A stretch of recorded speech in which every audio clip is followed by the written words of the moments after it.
South ఇండియాలోనే biggest sorry store మన Varahi silks మన విజయవాడ ఎంజీ రోడ్ లో డిసెంబర్ 4వ తారీఖున ఘన ప్రారంభం. అక్క ఇప్పుడు మీకేమనిపిస్తుంది? శామ్ అండ్ రాజ్ నిడుమూరు పెళ్లి చేసుకున్నారు.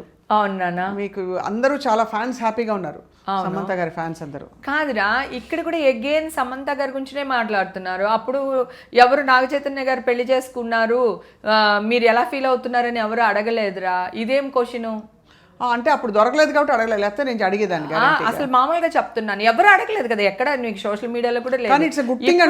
నేను కూడా గుడ్ థింగ్ అంటున్నాను, కానీ అది పాయింట్ అవుట్ ఎందుకు చేస్తున్నారు అంటున్నాను. ఆడదానికి డబ్బు ఉంది అని పాయింట్ అవుట్ చేయడం ఏంటి, మగాడికి డబ్బు సంపాదించినాడు పాయింట్ అవుట్ చేయనప్పుడు ఆ అమ్మాయి మ్యారేజ్, ఆ అమ్మాయి హ్యాపీగా చేసుకుంది, కంగ్రాచులేషన్ చెప్దాం.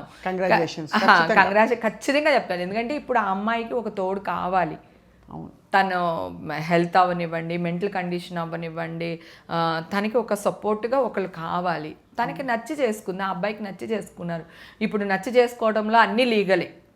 ఇక్కడ ఎక్కడ ఇల్లీగల్ అనేది ఏదీ లేదు. అంతే కదా, నచ్చి చేసుకున్నారు, చట్ట ప్రకారం చేసుకున్నారు. వాళ్ళ ఫ్యామిలీ వాళ్ళు హ్యాపీగా ఉండాలి, తను డెఫినెట్ గా హ్యాపీగా ఉండాలి. Very wonderful soul, good girl. తర్వాత రాజ్ కూడా చాలా మంచివారు, నేను కలిశాను. ఆయన గురించి తెలీదు. చైతన్య బాబు కూడా చాలా మంచోడు తెలుసా. వాళ్ళు బ్రాడ్ మైండెడ్తో ఆలోచించుకుని వాళ్ళిద్దరికి నచ్చి ఒక అండర్స్టాండింగ్కి వచ్చే విడిపోయారు. దాన్ని కూడా వీళ్ళే సిల్వర్ పనులు చేశారు. ఈవిడికి ఏదో సరిగ్గా లేదు, మళ్ళీ ఆయనకేదో సరిపడలేదని, ఆయన ఈగో ఎక్కువైపోయిందని, ఈవిడ ఈగో ఏం లేదు. ఆ బాబు నేను చెప్తున్నాను కదా, నాగార్జున గారి ఫ్యామిలీ అంటే నా family. He's such a gentleman, such a nice, ఎంత స్వీట్ అబ్బాయి. ఇద్దరు కూడా, నీకు అఖిల్ కూడా అంతే, చైతన్య కూడా అంతే, బంగారాలు. శోభిత కూడా అంతే. నాకు ఎవరి మీద కంప్లైంట్ లేదురా. ఇప్పుడు నీకు నాకు పడలేదు, ఓకే, ఒక అండర్స్టాండింగ్లో ఉన్నాం కదా. ఇప్పుడు చట్టరీత్యా కూడా అదే కదా చెప్తుంది. భార్యకి ఇష్టం లేకుండా భర్త కానీ, భర్తకి ఇష్టం లేకుండా కానీ అఫీషియల్ కదా ఇవన్నీ. ఒకప్పుడు ఏమో అని ఒక్కునేది, ఇప్పుడు ఏది లేదు, అన్నీ అఫీషియలే. అబ్బాయిని పెళ్లి చేసుకున్న అఫీషియలే, అమ్మాయిని పెళ్లి చేసుకున్న అఫీషియలే, వీళ్ళు డైవర్స్ తీసుకుని పెళ్లి చేసుకున్న అఫీషియలే, పెళ్లి చేసుకోకపోయినా అఫీషియలే. ఇంక ఇప్పుడు అలాంటి ఏమి లేవురా, అన్ని మారిపోయింది. అసలు నాకేమనిపిస్తుంది అంటే హేమక్క, ఈ ఎక్స్పీరియన్స్, ఇంత బిట్టర్ ఎక్స్పీరియన్స్ మీకు అయినా కూడా మీరు స్ట్రాంగ్ అయిపోయారు. ఇంకా ఎవరికి ఏ ప్రాబ్లం వచ్చినా హేమక్క వచ్చి బయటకు వచ్చి మాట్లాడి దబిడి అనిపిస్తుంది. నేను ఆల్రెడీ ఈ ఇష్యూలో ఉన్నప్పుడే చెప్పాను. ఒకడు అది కూడా రిగోట్ చేసేసాడు.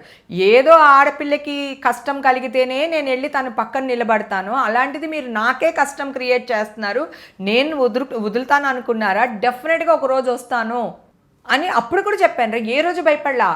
ఎన్ని వాయిస్లు రికార్డ్ చేసి, నేను ఎన్ని వాయిస్లు రికార్డ్ చేశాను అనుకుంటున్నావు? అన్ని ఛానల్ వాళ్ళది రికార్డ్ చేసి పెట్టాను నేను. అన్ని ఛానల్ న్యూస్లు అన్నీ ఆల్రెడీ స్క్రిప్ట్ వర్క్ అన్నీ చేసి పెట్టాను. ఇక్కడ నుంచి నాకు న్యాయం దొరకకపోతే మళ్ళీ న్యాయస్థానానికి వెళ్తాను. ఎందుకంటే చెయ్యని తప్పుకి నేను బలయ్యాను. నా పిల్లలు, నా మనవరాళ్ళు వాళ్ళు చూసే వరకు కూడా ఈ న్యూస్లు ఉంటాయి. అందుకే డిజిటల్ ఫుట్ ప్రింట్ లో ఇవన్నీ తీసేయాలి, తొలగించాలి.